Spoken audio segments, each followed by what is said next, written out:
Hey guys, today I wanna watch this video from Darth Microtransaction that is called "I Got Blamed for Ruining Diablo 4, My Response." This title caught my attention immediately because of course I like Darth Microtransaction, and why would somebody blame him for ruining Diablo 4? First of all, I personally don't think that Diablo 4 is ruined, and if it is ruined, it is certainly not the fault of any content creator. And if a content creator was to blame for ruining Diablo 4, it certainly wouldn't be Darth Microtransaction, right? So, I don't know, I wanna watch this because it is... I wanna know what is happening in here, right? So, let's just jump right into it. Are streamers ruining ARPG games like Diablo 4 and Last Epoch?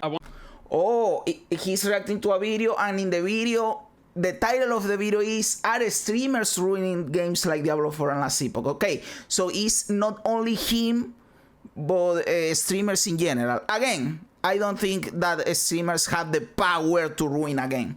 The only people that have the power to make a game good or ruin it are the developers of the game in general, and I'm not talking only Diablo 4. Any game. I want to know if I'm ruining Last Epoch, so you know what?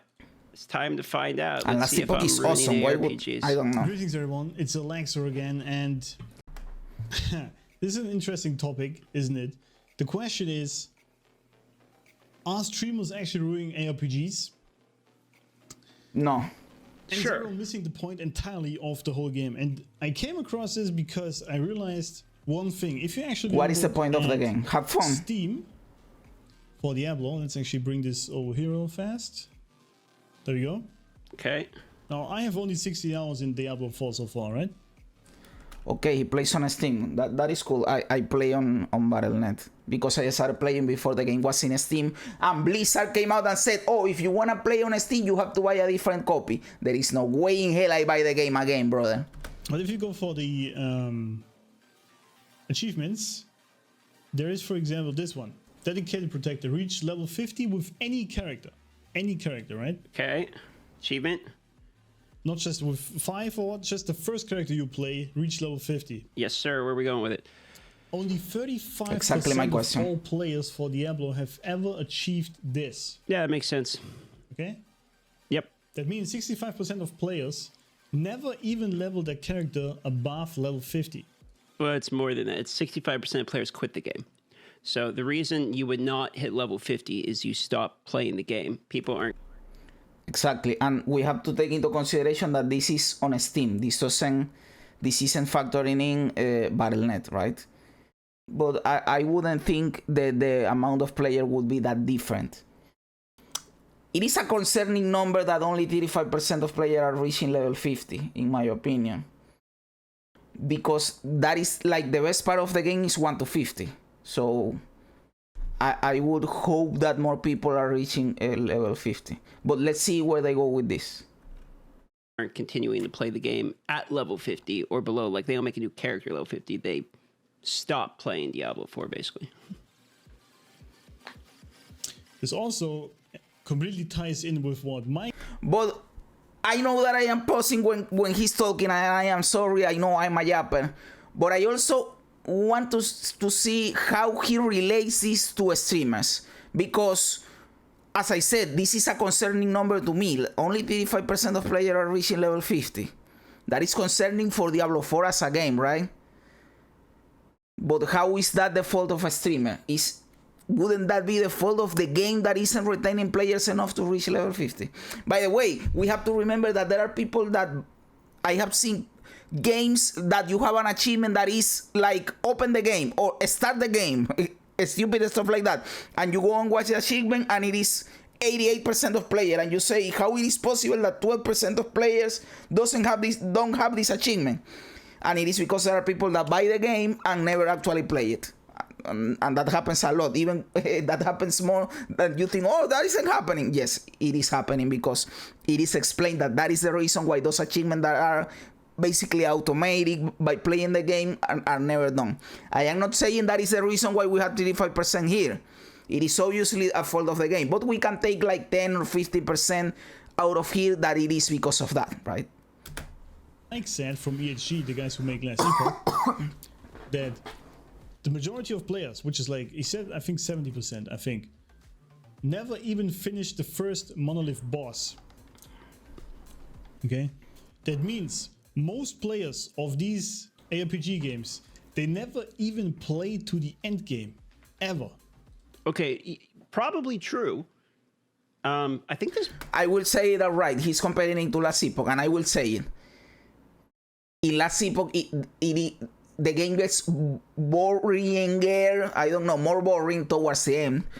And when you are like in the mid game, when you are actually developing your build, that is the fun part in Last Epoch. So in Last Epoch, you are level 60, level 70, level 40, level 50, and you say, I already accomplished my build. I don't have a motivation to go super end game, but I want to create a new character and go with another crazy build, because that is the fun thing in Last Epoch, going crazy builds with the crazy skill tree. Let me tell you that that is not the same way in Diablo 4. In Diablo 4, you go one character, two characters max. I always, in every season that I have played in Diablo 4, I always done one character, the Druid. In Season 3, I couldn't do it because it was too boring. And the only season that I have played two characters, I played as my second character, a Necromancer, was Season 2, the Vampires. That season was awesome. I did two characters that season. It is insane to me that I managed to do that. But in Last Epoch, you want to do more characters. So that I am saying all this in a way that maybe people don't reach Ultra End Gaming Last Epoch, because the enjoyable part of Last Epoch is going with different builds with different characters. At least to me. So I am throwing that in there. Maybe, maybe not. It's probably true for all games. Like, I would say the majority of games, the average person plays it for a little bit, then plays something else. Like, there's a significant amount of people that do not play the same game for like 50 hours straight. They'll buy a game on Steam. How many of us have 300 or 400 games on Steam? All right, plus the fact not that me. I don't have any money for that. On Diablo is a different point, but let's just work with the data presented. I think this is probably a very similar statistic on the majority of games. I own hundreds of Steam games. I know lots of people own hundreds of Steam games. You'll buy a Steam game because it's on sale. You mess around with it for a bit.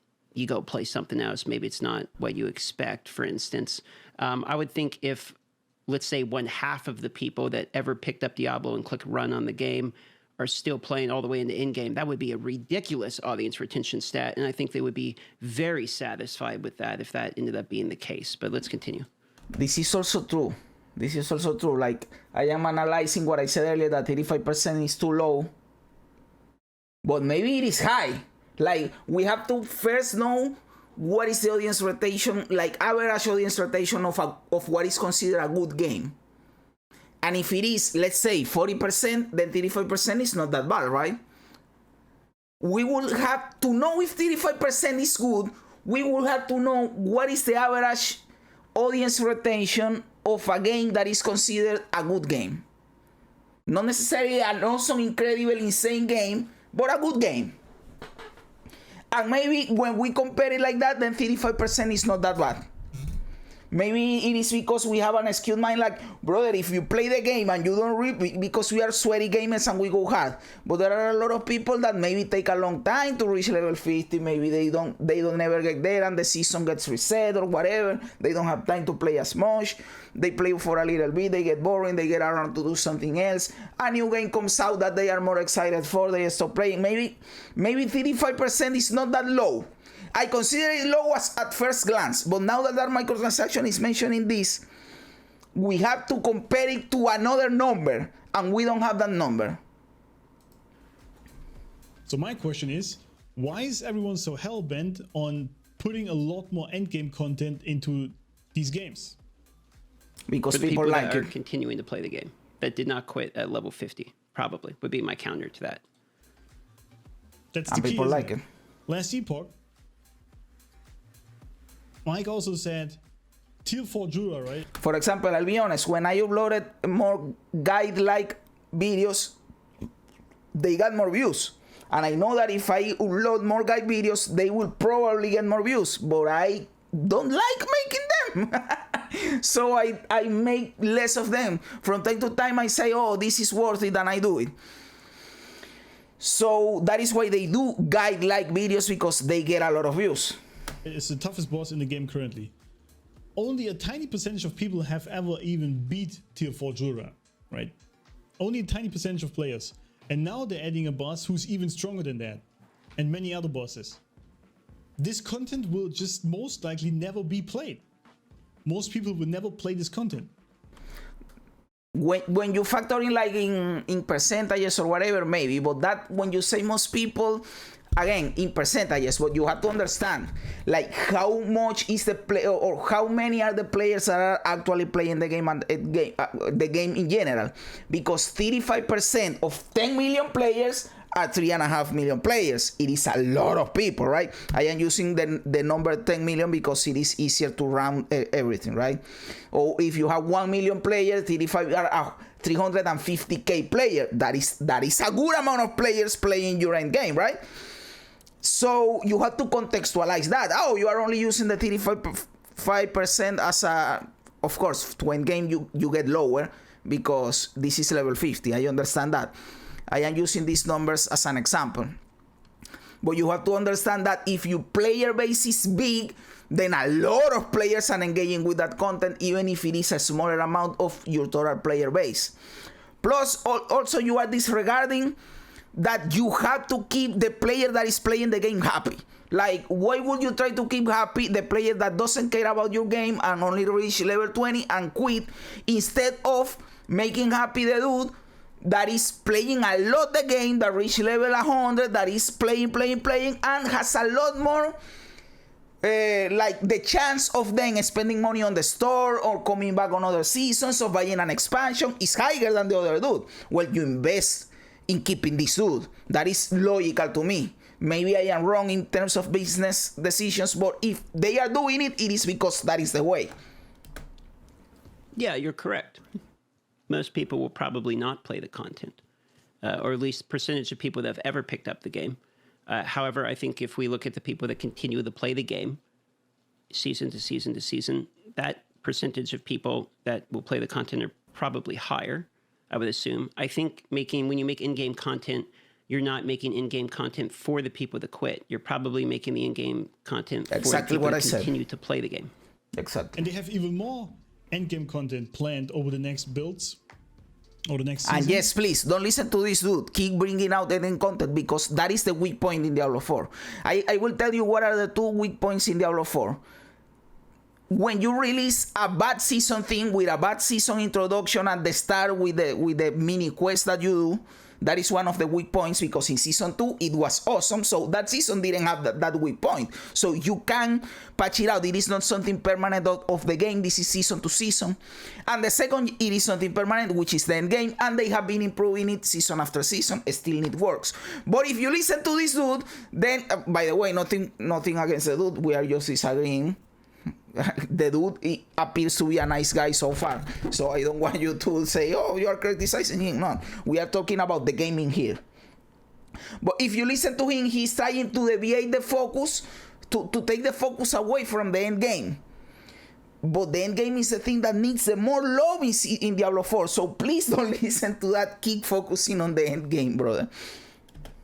Same with Diablo, right?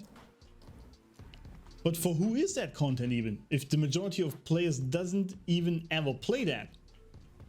Okay, fair enough. What is the point of I already answered that earlier, so no point in repeating it. Diablo 2 having hell difficulty or the expansion? Because most people that picked up Diablo 2 probably didn't play all the way through hell difficulty. They probably played the normal difficulty and then played. That is true. I never played. I played the normal the campaign in the normal difficulty, hardcore, and once I finish it, I stopped playing. I beat the game. I am not going to play again the same game in a higher difficulty. I don't care, brother. Played a different game. But the people that did continue to play Diablo 2 and consider it one of the best games of all time now have been playing that portion of the game for 20,000 hours because it's very well created. Exactly. So I would argue that the point of creating repetitive in-game content for people that want to play the long period of time as it is for people that want to play the game a long period of time.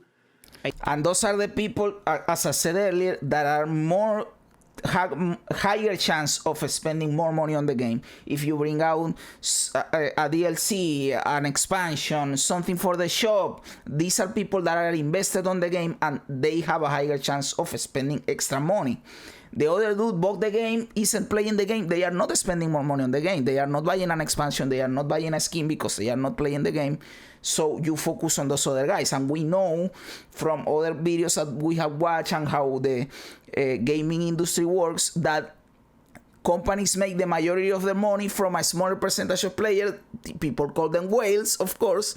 So of course they try to retain new players. Of course they do. But once the player escapes, then the ones that you are retaining, you have to milk them as much as you can, right? So, because if you don't have end game, that is another way of not retaining players. That was the problem starting Diablo 4 Season 1, Season 2. Because the players that were invested in the game were leveling up, they reach high level or end game, there is nothing to do, and then you lose them. That is the retention you want, right? So it is a juggling thing, because of course you want to retain them early, but you also want to retain them at the end game or later.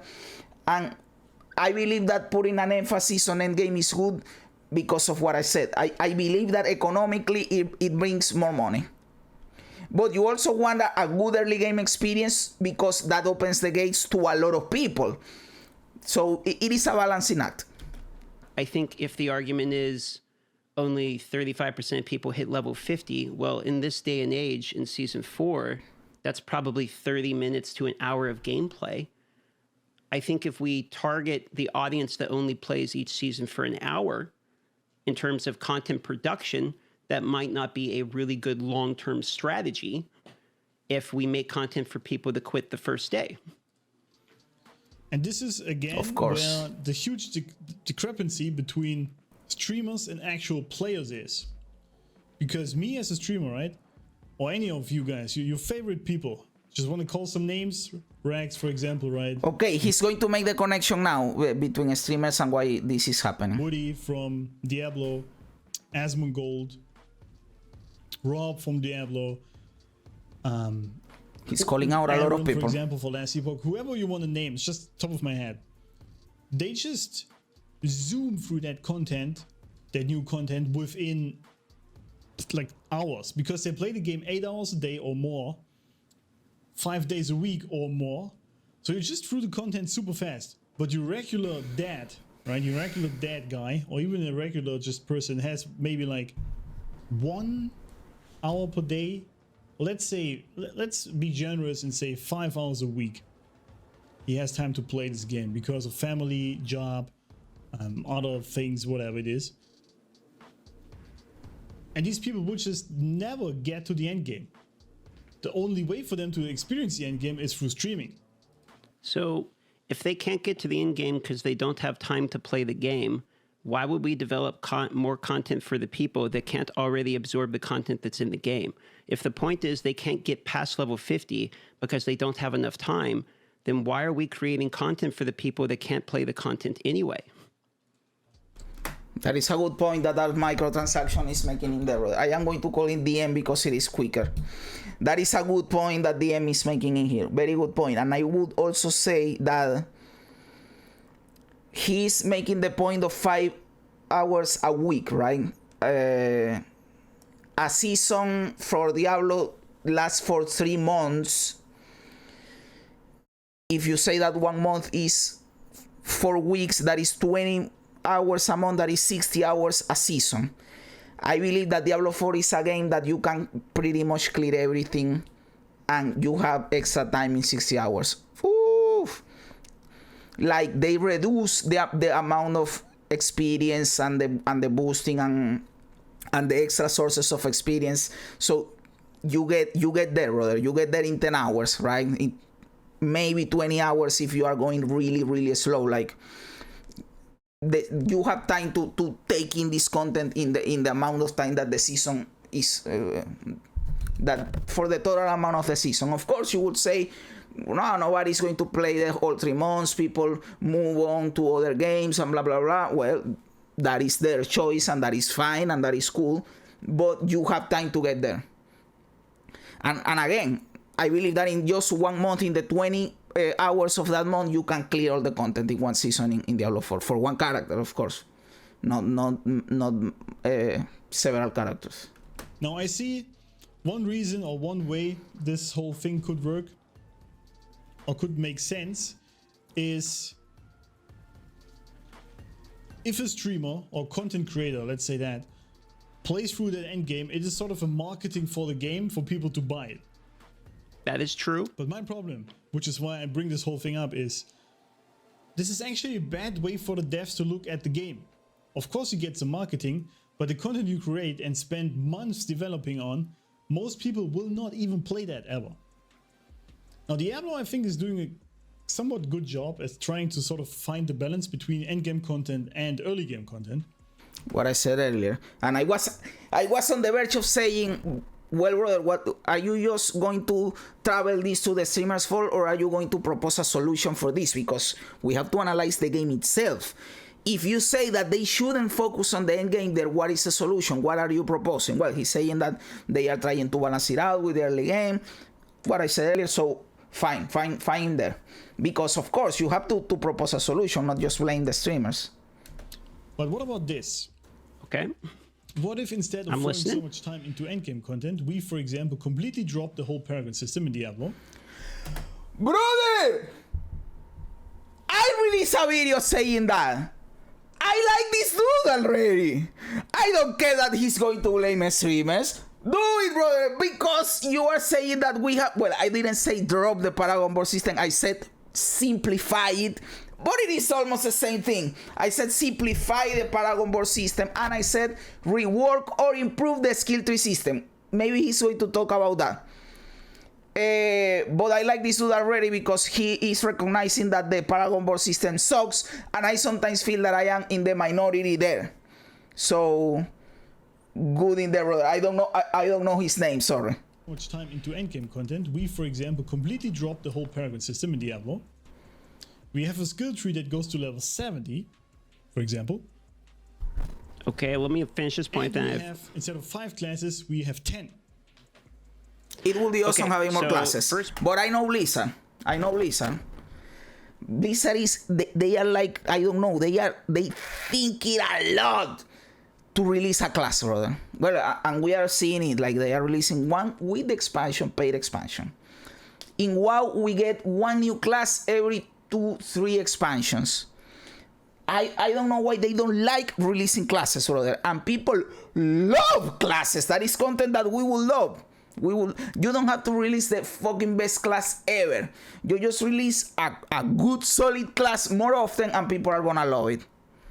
Of course, they don't have to suck also, right? First point is I would love new classes as well. This is something that I think we've seen feedback everywhere, and we are getting new classes. Everybody will love new classes, but we know it is not feasible because Blizzard is not going to do it. But at least they are saying that they are going to release one expansion per year.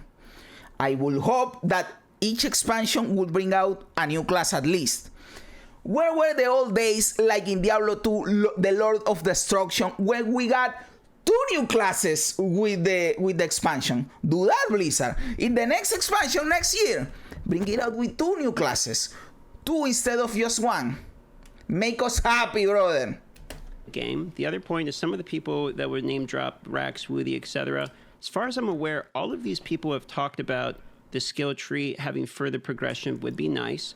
Removing the Paragon system from the board entirely would be removing something that we already have put dev work into. Yeah, that is what I said in my video about Paragon system, and I said since we are not going to get a different system because this is already designed, what I proposed was a simplification of the system. If you didn't watch that video, I am not going to send you to there. I am just going to say what I think about the Paragon board. Paragon board, you have to put too many points and go and do the pathing and whatever, and you really don't care about putting for agility, for willpower, for intelligence. That is boring. What we really care about are the rare nodes and the legendary node and the glyph. Those are the things that we really want, right? So why not just simplify the whole Paragon board, remove all the stupid stuff that we don't care, like the 4 willpower and 4 intelligence, and just leave me the nodes, the rare nodes, the legendary nodes, and the glyphs. And I just choose between those, and you simplify the whole system. It is easier, in my opinion. That is a simplification. You can, in that way, then bring more rare nodes, bring more different legendary nodes, different glyphs, maybe bring out some extra complication in there, but not something boring as it is right now with that stupid padding that it is, that you are always, how do I optimize this? I am going to look for a guide in Max Roll to see how I pass my thing. It is boring, overcomplicated for no reason and no payoff. Simplify the Paragon board, brother. And that way, you don't completely remove it because you already developed it. Everybody wins. And I don't understand the reason to removing progression systems in the game. I do think 10 classes would be better than 5, but asking the devs to create 10 classes out of thin air all of a sudden might be a harder ask than asking them to create more in-game modes. On top of it, I do believe that the player who quit a level 50 with 1 class is more than likely not going to stay in the game to play all 10 of them. So there's a lot of things that are offered here. But what happens a lot is what I said, like in La Cipo, maybe you create 1 class, you play it till level 20, you realize this is not really my jam, and you try it again with another class. The more classes you have, the more likely the player is going to try again. Because for example, I only like Druid, really. For the 5 classes we have, I only really like Druid. I don't think all of the other classes suck, unless Sorcerers suck. But I like the other classes, but not really, right? I only like the Druid. So if I play the game and I am level 20 and I am not enjoying the Druid, I am not going to create another character to keep trying the game. I am just to go and close the game. But if I have another 5 classes that I can try, for example, I think I will like the Spirit Bond. At least in concept, I like it. I have to wait and see in gameplay. But in concept, I like it. So I am not feeling Druid right now. Well, I am going to try the Spirit Bond. You have, with more classes or more cool classes, you have a higher chance of the player trying again. So I am going to give him this one. But the end also has a point. Like the player that is not keeping playing the game, it is not going to keep playing the game. It is like the two things have value. By him that I do like, I would like more classes. I would love a Paladin. Me too. But I do fail to see how this is separate from streamers ruining the game because they believe more in-game systems and progression systems could come to the game. I guess. Again, I am also asking that. Why is this the fault of the streamers? Are the streamers developing the game? No, they are not. They are just playing in their houses to people. Like, yeah, sometimes they give the feedback to Blizzard, but Blizzard is ultimately who decides what goes or doesn't goes into the game. I am not understanding why is this the fault of the streamers, rather. So I'm not seeing the correlation here. No, you can't really do this in Diablo 4 or even in Last Epoch. It's too much overhaul. But let's just think of a new RPG that comes along. It has 10 classes, goes to level 70, and this is the main game. This is where you do everything. I mean, you could also just make it to level 100 if you like the number 100. You just get there faster. And the way there is more fun. The campaign is more fun, or even skipping it. You have more things to do right from the beginning. You have more skills. Last Epoch is already doing this. More skills to play with. And so I think his point about wanting everything to be more accessible from the beginning is pretty close to reality. I just replayed through the campaign this week, as a matter of fact, and I was able to temper like from the beginning, meaning I could one-shot campaign bosses. You can literally do the World Stone Tier 3 at level 1 at the moment. One of the people we mentioned here, Rack, showed that. You can just temper your stuff and literally do it. The pit, you can actually do up to a point and level through the pit if you would like. The Nightmare Dungeons start in World Tier 3. They don't start in-game.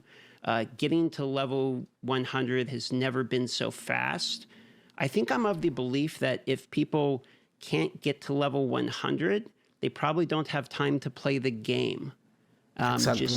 Which is kind of along the same And even then, it is a long shot because, as I said earlier, they have reduced the time dramatically, and you can get there. Even if you play a few hours a week, if you want to get there, you are going to get there. The only way is if you say, I don't have time for this, I am not going to continue doing this. same lines as his original point, which is if they only have 5 hours a week, they can get level 100 in a couple weeks throughout the season. But I think that's more of like maybe they need to solve whether or not they have the time to game as much anymore. If we're creating these games that are ARPGs in order only to give it to people that don't have time to play the genre, that is mildly confusing for me. This would be like trying to say, let's get MOBA players to be able to hit diamond rank in a week because they don't have the time to play MOBAs. Well, the point of the ARPGs are to continually progress your character, but if you can finish progressing your character within the first few hours you play the game, because you don't have time to play it, then the progression isn't as meaningful. We've actually seen this feedback, not from streamers, but from players themselves. That's why the whole D4 bad meme thing was forever. People were complaining about progression systems, no in-game, lack of meaning.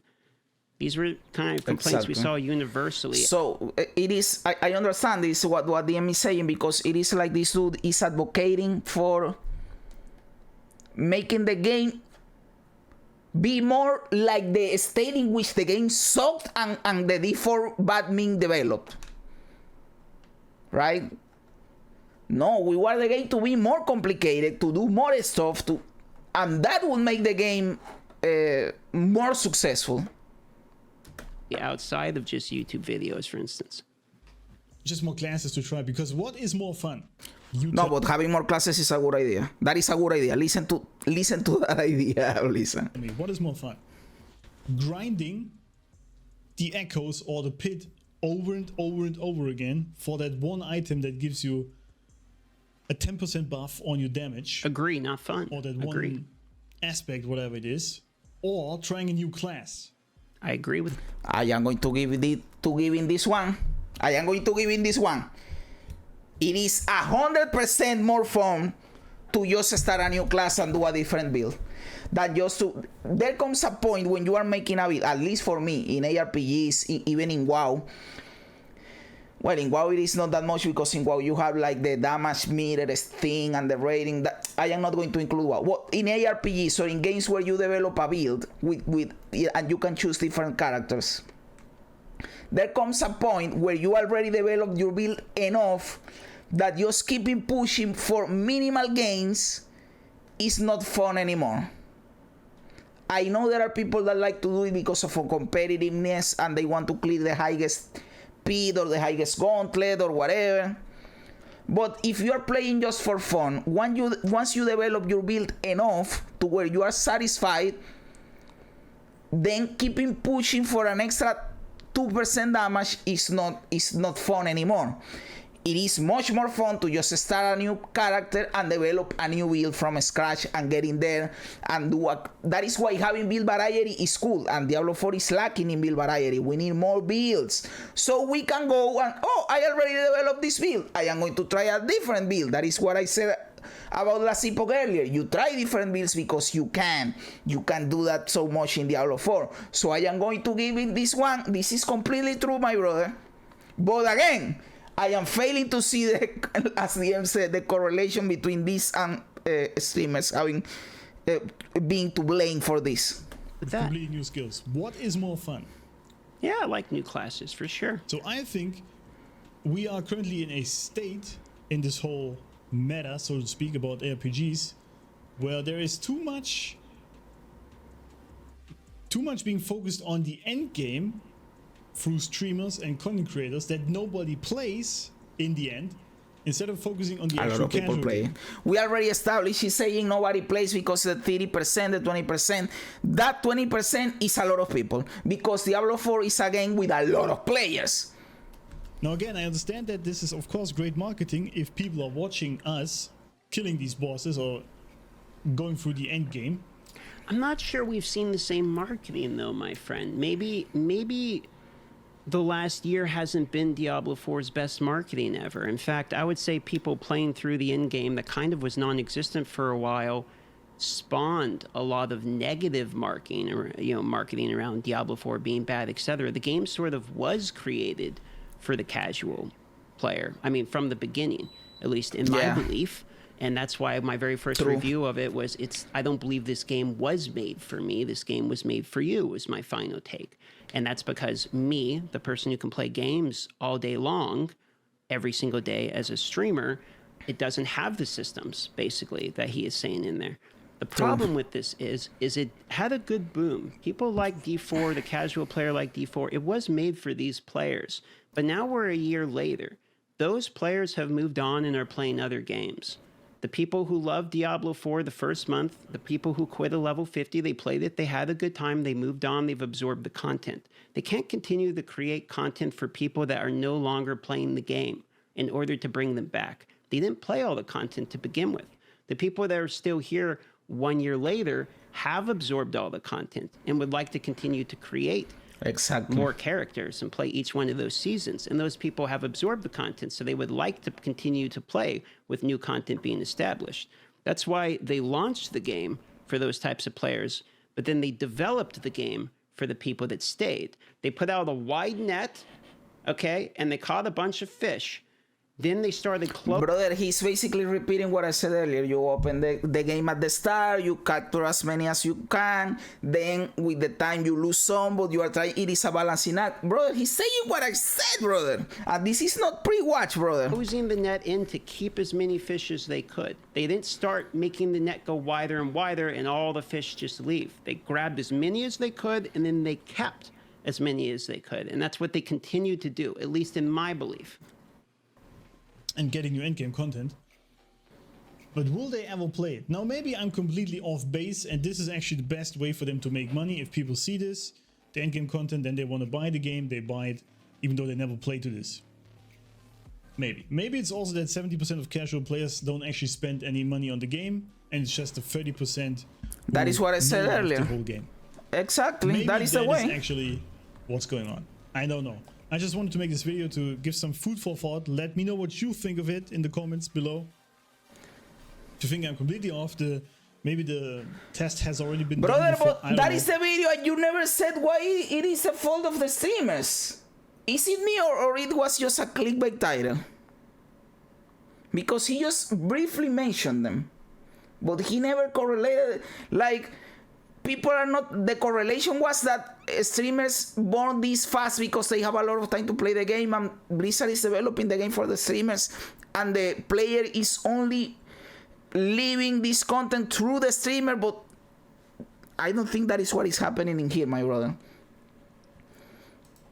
But it just feels so weird to me that we're focusing so much dev time and content creation for the games on content that will never be played by most people. That part, there's a couple points he makes that I do agree with, which we'll talk about. Let's let him finish his thought. Anyway, let me know in the comments what you think of it. Now we'll see you in the next video. So I have to look up who used to do this because he seems like a nice guy. He was respectful in there. I also agree with several things he said. I just failed to see what the correlation was. And he has a fair, what he's saying is fair. Like, why do we have a low retention rate that we don't actually know if it is low because we don't have a number to compare? So I have to look up who they do this so I can watch more of his videos because I liked him. Cool dude. Couple points I do agree with him here. But it was a long shot, the correlation between the low retention rate and the streamers. It was like not the best way to put it. Do think trying new classes are more fun than grinding repetitive in-game systems. Yes. I completely agree with that. I have no argument. I wish that there was more classes. I do believe that in-game systems aren't probably a waste of time because they have been asked by more than just streamers. I believe that a large amount of people who have played the game and continue to play the game probably want in-game systems at this point, or at least that is 100%. My belief. I also do agree with him in particular that the marketing could be a factor in terms of it's good to have people continue to play the game so that it's marketed, but I don't know if that necessarily paid off for Blizzard as well. I would say the last year has been pretty rough marketing for them, to be quite honest, and at this point they're trying to turn that around. I'd say the last season 4 was actually probably more what he was asking for, because season 4 didn't really add like tons and tons of in-game. They redid the portion of the game that was already there. Like they redid how the blacksmith works with upgrading. They redid the itemization. They had to go backwards and fix some of these things, and it was pretty well received. So there's some points here he makes I agree with.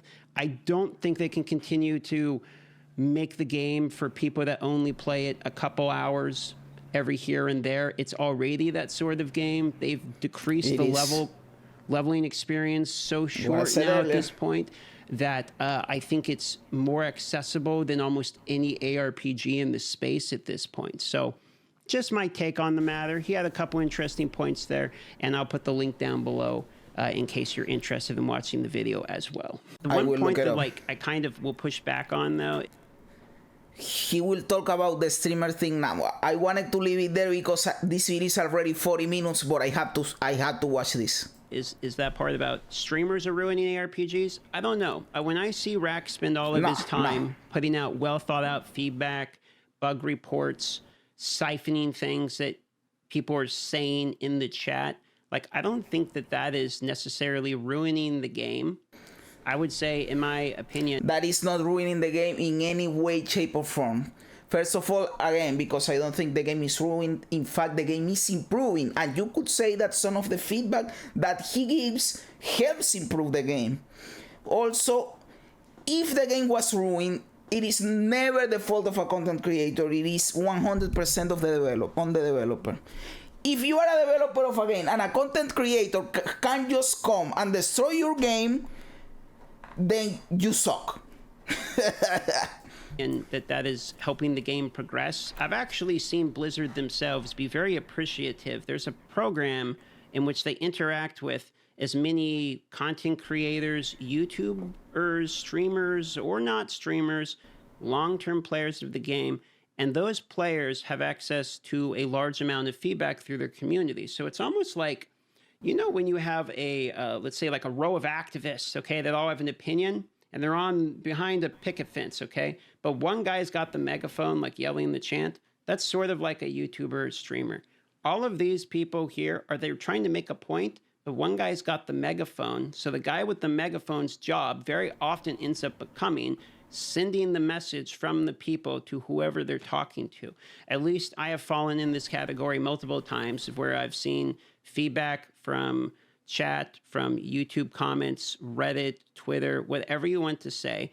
The people that are playing the game actively. And look at that comment. I can't wait to see Queen watch this video. I hope Queen would watch this. Well, he probably won't. Enough and care enough, at least, to get into the comments. Take this message from these people and hand it over to Blizzard.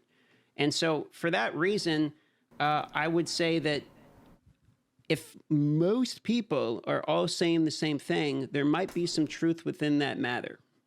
So are streamers ruining ARPGs? No. Maybe, but I don't know if they're for the reason that he's stating about we're making them focus on in-game. I would say what they do is look at their data. They look at audience retention.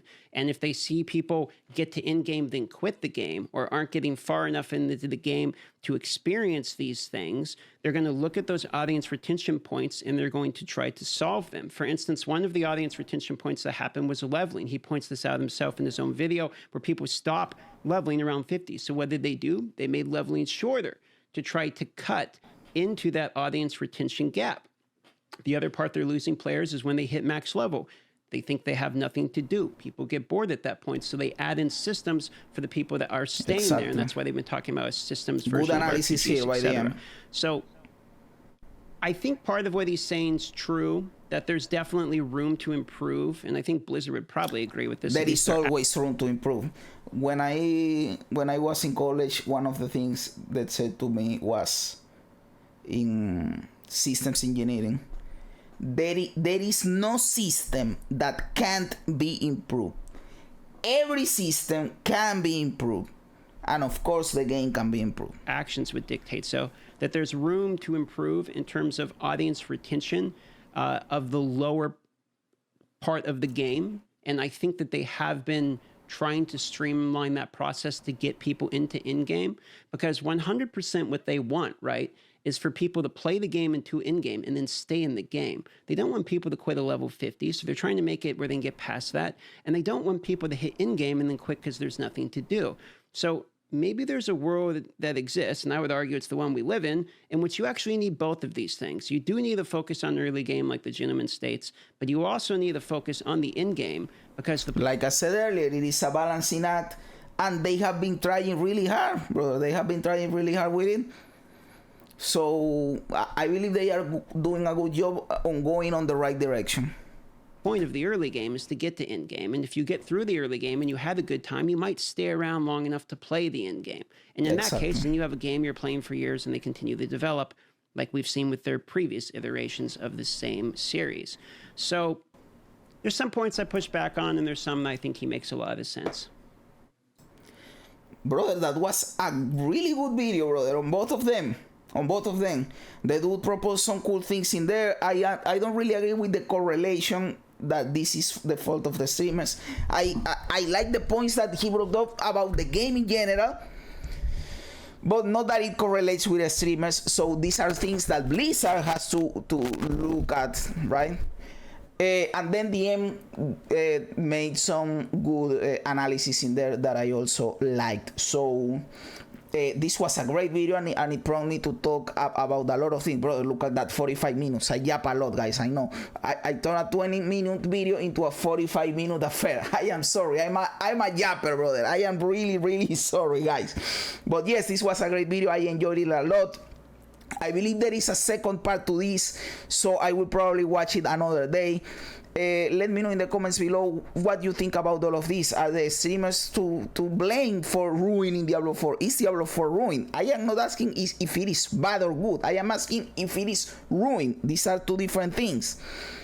If it is ruined, it is the fault of the content creators. Let me know in the comments below what you think about this whole thing and about what we talk. The classes, the itemization, the seasons, does it take too long? Does it take too short to level? The Paragon board, the skill tree, all of that. Let me know what you think about everything in the comments below, brother. You know that I love reading comments. Guys, remember to like the video, to subscribe to the channel, all that cool stuff, my dude. Help me out, guys. Thanks for being here. You guys are awesome. God bless you. And remember, don't be afraid ever, because this is just a ride.